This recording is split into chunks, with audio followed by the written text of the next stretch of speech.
लोकसभा चुनाव का महापर्व चल रहा है, जिसके लिए राजनीतिक पार्टियों के साथ साथ जनता भी बेहद उत्साहित है। पहले चरण का चुनाव हो चुका है, जिसमें मतदाताओं ने बढ़ चढ़कर हिस्सा लिया और मतदान के आंकड़े में अगले चरण में इजाफा होने के भी आसार नजर आ रहे हैं। और राजनीतिक पार्टियां भी पूरे जोर शोर के साथ दूसरे चरण के चुनाव के लिए रैलियां और सभाएं कर जनता को खुद की तरफ आकर्षित करना चाह रही हैं। कई लोग अपने काम के जरिए जनता को लुभाना चाह रहे हैं, तो कोई तो दूसरी पार्टी के स्तर को इतना नीचे गिरा दे रहे हैं कि भाषा की मर्यादा ही भूल जा रहे हैं। क्योंकि पहले चरण के अलावा अभी 6 और चरणों में चुनाव होना है, तो इस लिहाज से क्योंकि अभी सभी उम्मीदवारों के नाम का ऐलान बीजेपी ने नहीं किया है, इसलिए बीजेपी ने एक और प्रत्याशियों की लिस्ट जारी कर दी है। और इस लिस्ट के जरिए ये दिखाने की कोशिश की है कि बीजेपी को अनुशासनहीनता बिल्कुल भी बर्दाश्त नहीं है और पार्टी में अनुशासनहीन लोगों के लिए कोई जगह नहीं है। तभी तो विधायक को जूते से मारने वाले सांसद को इस लोकसभा चुनाव में टिकट नहीं दिया गया। उनकी सत्ता की हनक को कम करते हुए पार्टी ने इस बार सांसद शरद त्रिपाठी का टिकट ही काट दिया, जबकि उनके पिता रमापति राम त्रिपाठी को देवरिया से टिकट दिया गया है। पार्टी ने संत कबीर नगर से शरद त्रिपाठी का टिकट काटकर अभी हाल ही में एनडीए में शामिल हुए प्रवीण निषाद को मैदान में उतारा है, जिनकी सीधी टक्कर पूर्वांचल के माफिया और पूर्व मंत्री हरिशंकर तिवारी के बेटे भीष्म शंकर उर्फ कुशल तिवारी से है। ये वही प्रवीण निषाद हैं जिन्होंने गोरखपुर उपचुनाव में सपा के टिकट पर चुनाव लड़ा था।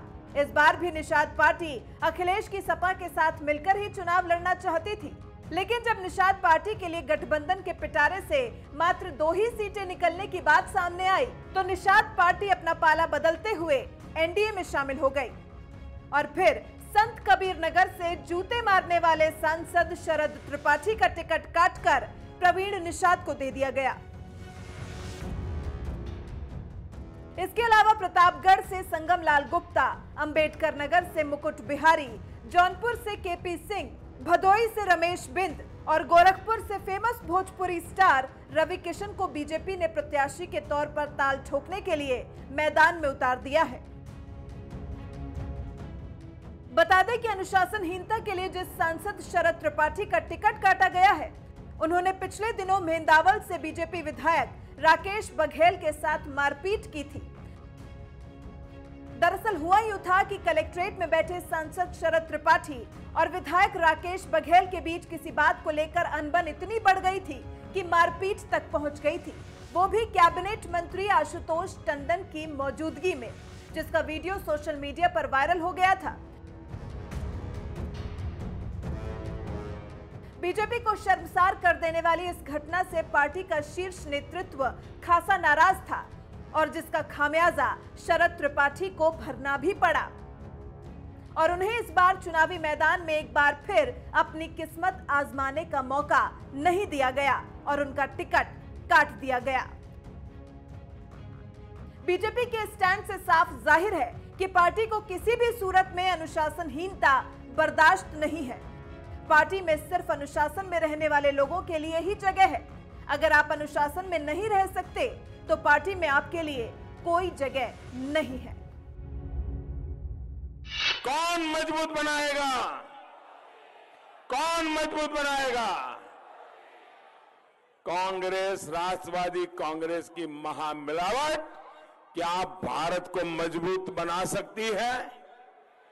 कभी बना सकती है? जी नहीं। ये मोदी कर पाया।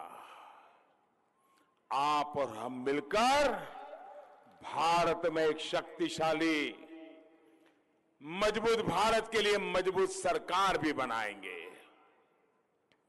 आपको सहयोग से ही हम मिलकर के मजबूत हिंदुस्तान बनाने का संकल्प करने के लिए इतनी भयंकर धूप में हम तप रहे हैं। एक ऐसा हिंदुस्तान जिसकी तरफ आंख उठाकर देखने से पहले भी कोई 100 बार सोचेगा। एक ऐसा हिंदुस्तान जो आतंक के सरपरस्तों को पाताल में खोज करके उन्हें सजा देगा। एक ऐसा हिंदुस्तान जिसके साथ दुनिया के शक्तिशाली राष्ट्र भी कंधे से कंधा मिला करके चलने के लिए गर्व अनुभव करेंगे। भाइयों और बहनों, जब भारत के सपूतों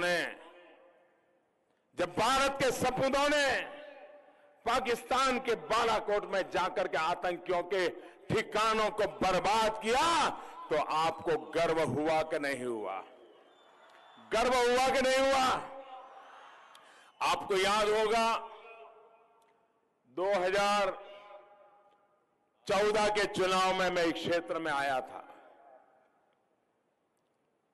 और उस समय मैंने जनसभा में कहा था और शरद राव को ललकारते हुए कहा था,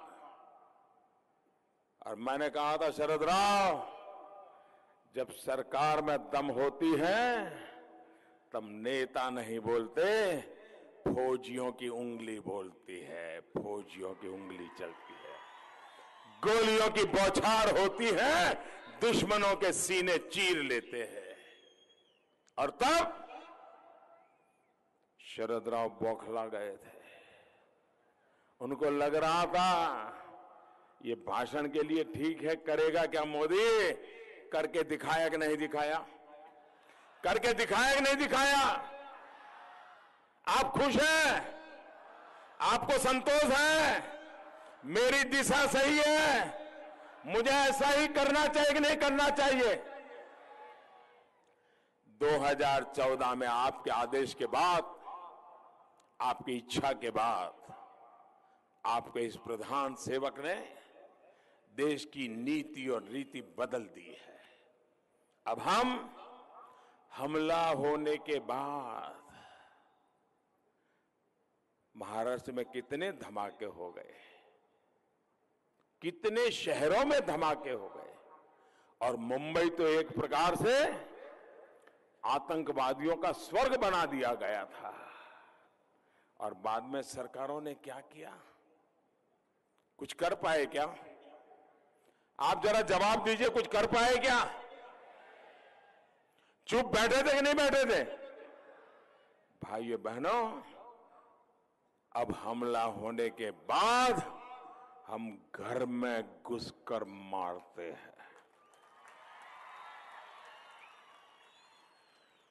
आपको नए भारत की नई रीति, नई नीति, क्या यही रास्ता पसंद है कि नहीं है?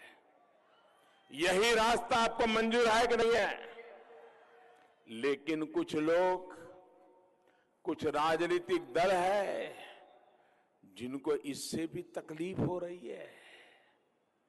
वो देश के वीर जवानों के पराक्रम पर सवाल उठा रहे हैं, लेकिन आपका ये चौकीदार उन्हें कभी सफल नहीं होने देगा।